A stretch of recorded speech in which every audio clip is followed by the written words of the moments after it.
Hey guys, welcome to the Industrial Revolution. We're going to get into the origins of the Industrial Revolution in this YouTube video. So sit back, enjoy, and take some notes. So to kick things off, we have our do now. In a paragraph, describe Paterson. Think about the Great Falls, the river, and industries that define or define the city. Lastly, list 2 reasons why the city of Paterson was established in this particular area. There's a very specific reason why Paterson was established in the area that it was in. So I want you to think about that, read a good decent paragraph, and we'll come and visit that later on in the program.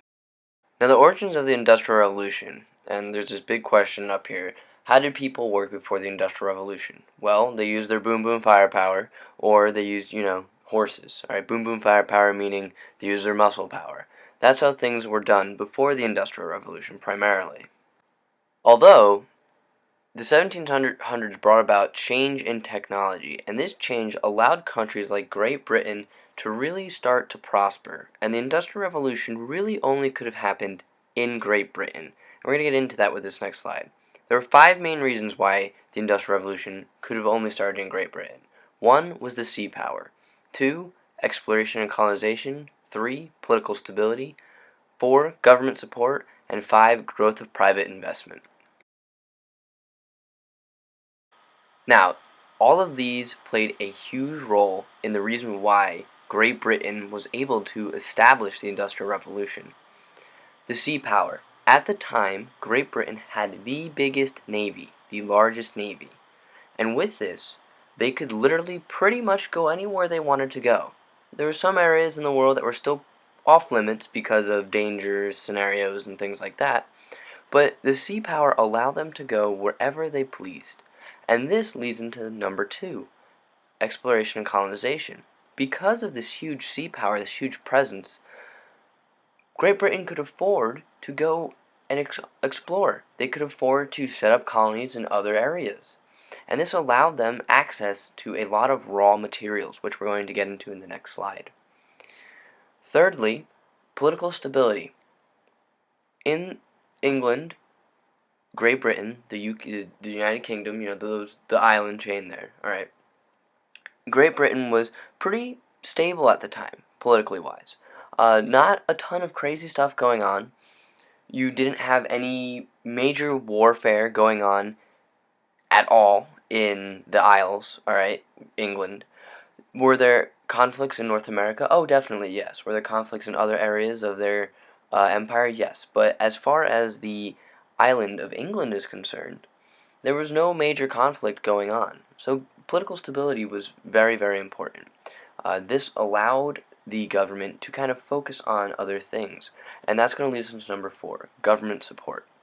With this political stability, you're going to have government support. The government's going to see this new thing called the Industrial Revolution come about, this new way of producing goods. And they're going to realize that this is a really good thing. We can make a lot of money off of this. If we back this, if we give businesses some sort of break, whether it be a tax break, whether it be some sort of incentive to increase their output, increase their business, we can make some money off of this. And with that, if the government's supporting it, other people are going to support it. And that's where we get to number 5, growth of private investment. People also realize that this could be a really big moneymaker. This could be a really good thing. If we invest in these companies, we're going to get something back later on, whether that be in the form of money or something else. So, growth of private investment also gave a huge increase to the Industrial Revolution. These 5 reasons were the main reasons why the Industrial Revolution happened in Great Britain. These scenarios, other countries had sea power and colonies and political stability, yes, but Great Britain had the biggest sea power, had the biggest empire at the time, was pretty strong stability-wise, and they could afford to do this. Because of these 5 reasons, they were able to control and able to create the Industrial Revolution. That's why it started in Great Britain first. Moving on, here's an example of raw materials, something that we're going to see. And this was pretty much done by the sea power and colonies. The sea power would bring in raw materials and send finished goods to sell around the world. Great Britain equals the largest navy, alright?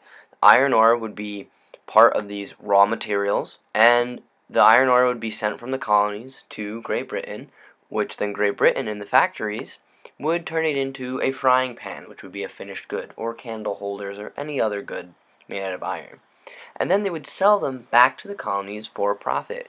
This would ensure that the British Empire would make a lot of money off of their colonies as well. So breaking it down a little further, alright, we're going to talk about exploration and colonization. Colonies provided raw materials to Great Britain. In return, Great Britain sold finished goods to the colonies, as we saw on the other slide. Now, Great Britain had many colonies at this time period, not just the 13 colonies in the U.S., they also had holdings in Canada and India, and around the world, in general.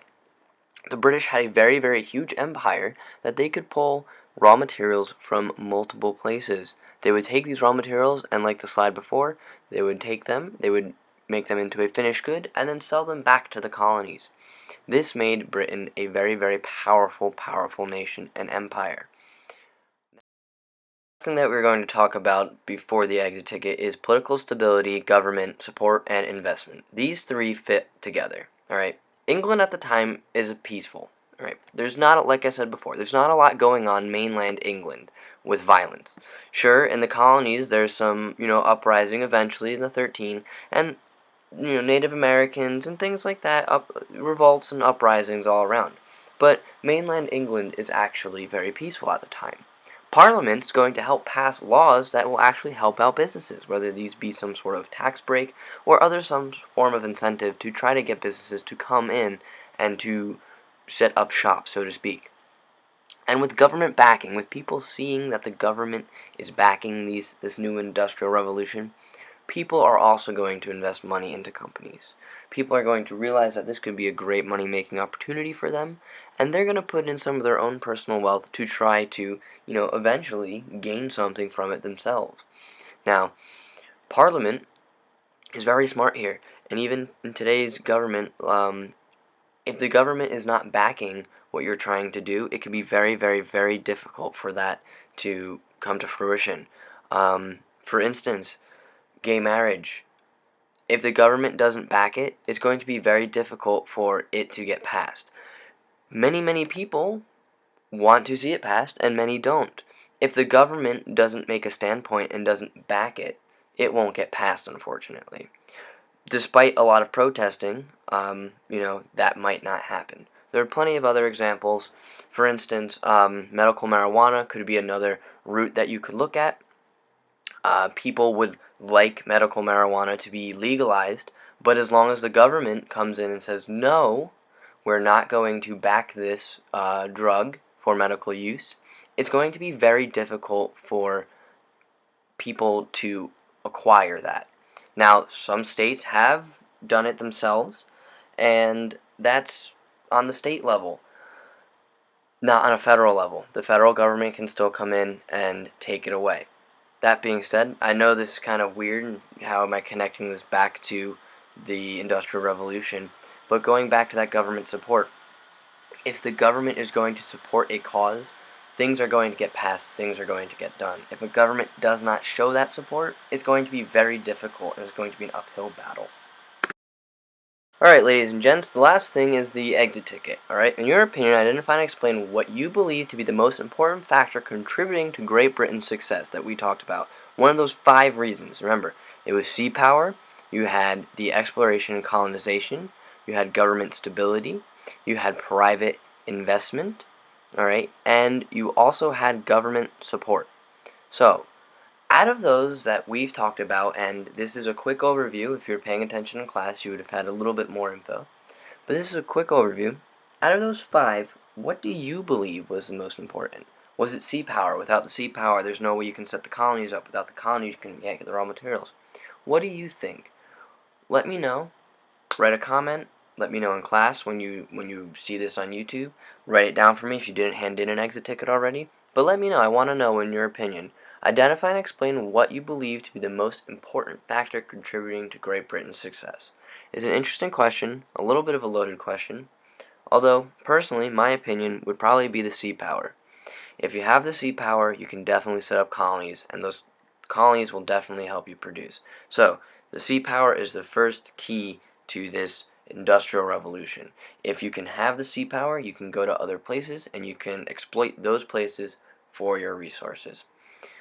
That's where I stand, but other students have said that the government stability was important because if the government wasn't stable, they wouldn't have been able to have maybe these colonies and these sea power, which is also a valid point. Let me know what you think, alright? Drop a line in the comment section or let me know in class. I'll see you guys later.